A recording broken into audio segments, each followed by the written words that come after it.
BJP ರಾಜ್ಯಾಧ್ಯಕ್ಷ ನಳಿನ್ ಕುಮಾರ್ ಕಟೀಲ್ ಉಡುಪಿಯಲ್ಲಿ ನಡೆಯುತ್ತಿರುವ ಅಟಲ್ ಉತ್ಸವದಲ್ಲಿ ಭಾಗವಹಿಸಿದರು. ಈ ಸಂದರ್ಭದಲ್ಲಿ ಮಾತನಾಡಿದ ಅವರು, ಜನಾರ್ದನ್ ರೆಡ್ಡಿ ಹೊಸ ಪಕ್ಷ ಘೋಷಣೆ ಮಾಡಿದ್ದಾರೆ. ನಾವು ಅವ್ರ ಜೊತೆಗೆ ಮಾತುಕತೆ ಮಾಡ್ತೇವೆ. ಶ್ರೀರಾಮುಲು ಜೊತೆ ಈ ಬಗ್ಗೆ ಮಾತಾಡಿದ್ದೇನೆ. ಶ್ರೀರಾಮುಲು ಜನಾರ್ದನ್ ರೆಡ್ಡಿ ಜೊತೆ ಮಾತಾಡೋದಾಗಿ ಹೇಳಿದ್ದಾರೆ. ಬಿಜೆಪಿ ಒಂದು ರಾಷ್ಟ್ರೀಯ ಪಕ್ಷ. ಚುನಾವಣೆ ಸ್ಪರ್ಧೆ ವಿಚಾರದಲ್ಲಿ ಹಲವಾರು ಯೋಚನೆಗಳು ಇರುತ್ತವೆ. 10 ಪಾರ್ಟಿ ಹಿಂದೆಯೂ ಬಂದಿದೆ, ಮುಂದೆಯೂ ಬರುತ್ತೆ. ಬಿಜೆಪಿಗೆ ಯಾವುದೇ ಲಾಸ್ ಇಲ್ಲ. ಬಿಜೆಪಿ ದೇಶದ ನಂಬರ್ 1 ಪಾರ್ಟಿ. ನಾವು ಕಾಂಗ್ರೆಸ್ನಂಥ ಪಾರ್ಟಿಯನ್ನೇ ಎದುರಿಸಿ ಬಂದವರು. ನಮ್ಮ ಎಲ್ಲ ಹಿರಿಯರು ಮಾತುಕತೆ ಮಾತಾಡ್ತಾರೆ. ಏನಾಗುತ್ತೋ ನೋಡೋಣ. ಉಡುಪಿಯಲ್ಲಿ ಬಿಜೆಪಿ ರಾಜ್ಯಾಧ್ಯಕ್ಷ ನಳಿನ್ ಕುಮಾರ್ ಹೇಳಿಕೆ ನೀಡಿದ್ದಾರೆ. ಸಿದ್ದರಾಮಯ್ಯ ಮತ್ತೆ ಸಿಎಂ ಆಗುವ ಕನಸು ಕಾಣ್ತಾ ಇದ್ದಾರೆ. ತಿರುಕೋನೋರ್ವ ಊರ ಮುಂದೆ ಕನಸು ಕಾಣ್ತಾ ಇದ್ದ. ನಾವು ಶಾಲೆಗೆ ಹೋಗುವ ಈ ಪದ್ಯ ಕೇಳಿದ್ದೇವೆ. ಈ ಹಾಡಿನಂತೆ ಸಿದ್ದರಾಮಯ್ಯ ಪರಿಸ್ಥಿತಿ ಆಗುತ್ತೆ ಎಂದು ವ್ಯಂಗ್ಯ ಆಡಿದರು.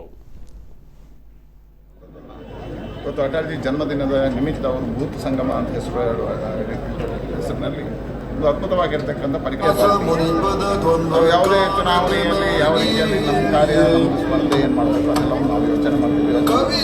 10 ಪಾರ್ಟಿಗಳು 10 ರೀತಿಯ ಕಾರ್ಯಗಳು ಹಿಂದೆಯೂ ಬಂದಿದ್ದು, ಮುಂದಕ್ಕೆ ಬರ್ತದೆ. ಸಹಜವಾಗಿರ್ತಕ್ಕಂಥ ಈಗ ಆಪ್ ಬಂದಿದೆ. ಭಾರತೀಯ ಜನತಾ ಪಾರ್ಟಿಗೆ ಏನು ಲಾಸ್ ಇಲ್ಲ. ಭಾರತೀಯ ಜನತಾ ಪಾರ್ಟಿ ಎಲ್ಲವನ್ನು ಎದುರಿಸ್ಕೊಂಡು ಇವತ್ತು ದೇಶದಲ್ಲಿ ನಂಬರ್ 1 ಪಾರ್ಟಿಗೆ ಬಂದಿದೆ. ನಾವು ಕಾಂಗ್ರೆಸ್ ಅಂತ ಪಾರ್ಟಿಯಿಂದ ಎದುರಿಸ್ಕೊಂಡು ನೀವು ಕರಿತೀರಿ ಅಂತ ಕಾದ್ರೆ ಅವರು ಸಮಯ ಹೇಗೆ ಮನೆಯಲ್ಲಿ ಕಾರ್ಯಕ್ರಮ ಮಾಡಿದ್ದಾರೆ.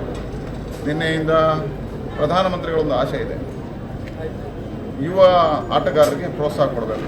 ಈಗಾಗಲೇ ಹೇಳಿದ್ದಾರೆ, ಸಂಸದರು ಒಂದೊಂದು ಕ್ಷೇತ್ರಗಳಲ್ಲಿ ಒಂದೊಂದು ರೀತಿಯ ಗೇಮ್ಗಳನ್ನು ಮಾಡಿಸಬೇಕು ಅಂತ. ಆ ಕಲ್ಪನೆಯಲ್ಲಿ ನಿನ್ನೆ ಕ್ರೀಡೋತ್ಸವವನ್ನು ಮಾಡಿದ್ದಾರೆ. ಎರಡನೇದು, ಪ್ರಧಾನಮಂತ್ರಿಗಳು ಏಕ್ ಭಾರತ ಶ್ರೇಷ್ಠ ಭಾರತ ಹೇಳಿದರೆ ಬೇರೆ ಬೇರೆ ಊರಿನ ಸಾಂಸ್ಕೃತಿಕ ಪರಿಚಯಗಳು ಒಂದು ಊರಿಗೆ ಆಗುತ್ತೆ. ಅದನ್ನು ಇಲ್ಲಿ ಜೋಡಿಸುವಂಥ ಕೆಲಸ ಹೇಳಿದರೆ ನರೇಂದ್ರ ಮೋದಿಯವರ ಕಲ್ಪನೆಗಳೇನಿದೆ ಅದನ್ನು ಆಶಯವನ್ನು ಈಡೇರಿಸುವ